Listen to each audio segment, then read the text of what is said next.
What's up, friends? It's Jay Lobos coming back to on another episode, and we've been having a little bit of technical difficulties with the internet or whatnot.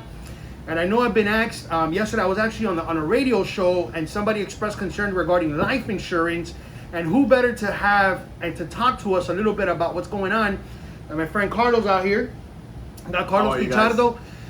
So I wanted to just basically go ahead and give you guys some information with regards to life insurance, how it's impacting us now.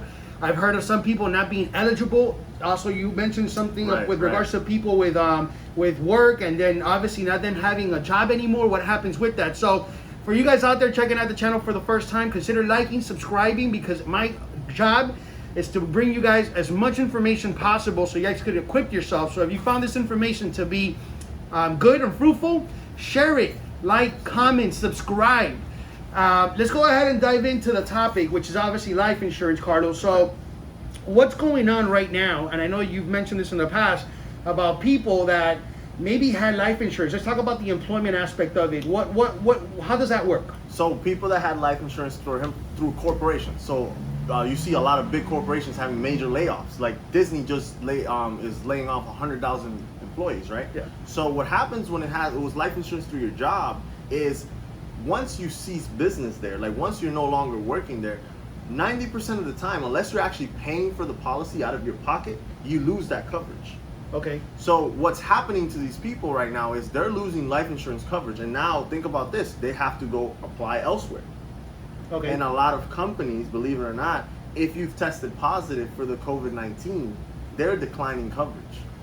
Okay, so meaning that, what would you suggest in this particular case, or at least going forward, guys? Because we obviously understand what's going on right now. Right. There's a lot of things that are at stake, and if we're not taking advantage or we're not being aware of the situation and being proactive so that this doesn't continue to happen in the future. Right. So what could we say to the followers or to the viewers that maybe we're kind of, it's best to have it through my job, it's best to have it through my employment, but obviously now we know that that's not a feasible thing to do. What would you suggest for these people? What I would suggest is talk to someone in the industry, maybe research, I'm not just saying come to me, I'm saying research, do your due diligence, because the reality of the fact is, even if you do get employed at another job, what are the odds, how long do you think you're gonna be working there? So what happens with life insurance is, when it's through your employer, it's actually not your policy.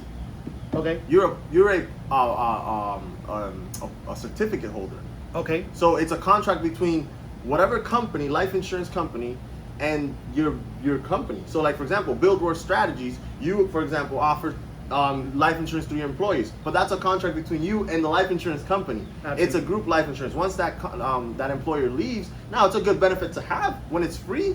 It's great, but you shouldn't rely on something that's only, maybe they're giving you twice your salary, for example. If you make 100 grand, they're gonna give you 200 grand. It's actually not enough if in the event something actually happens to you. Because I do know there's different types of life insurance policies, which also I want to go ahead and dive into that as well. Mm-hmm. Again, guys, I'm going to continue to pump out more videos with information so that you guys, again, continue to get yourself equipped. I actually have a life insurance policy, and I'm glad that you brought that up, which is actually through Colonial. I actually have it for my employees as an employee retention tool. Guys out there, companies might do the same thing. They might offer you a 401k, 3% match contribution. These are nice things to have. But I think just like everything else, and it's kind of like what people used to ask me in Bank of America, when I used to sit down, people used to ask me, Huto, do you think I should open up an account by myself or should I have one with my wife? And I used to be like, well, you don't know what's going to happen with the relationship. So my suggestion is have your own. So I guess in this case, it would also be the same way. Have your own, but through. I tell people that all the time, man. Listen, let's say, because a lot of people, I love my job and I'll never leave that. But let me ask you, if you're getting paid 80 grand a year right now salary and another job offers you 100,000, would you leave? Probably. Right, so you would leave, you lose that life insurance. But you don't take the policy with you. You don't take it with you. And another thing is, most life insurance through your job doesn't cover illness. Okay. They cover accidental death. So meaning, if you die from the coronavirus, they're not gonna pay. Because that's an illness. That's not an accident. Wow. So you guys heard it from the horse's mouth. We're going to talk about that on this next video. Yeah. Guys, consider liking, subscribing, share this information. I think it's very valuable to your family and your loved ones.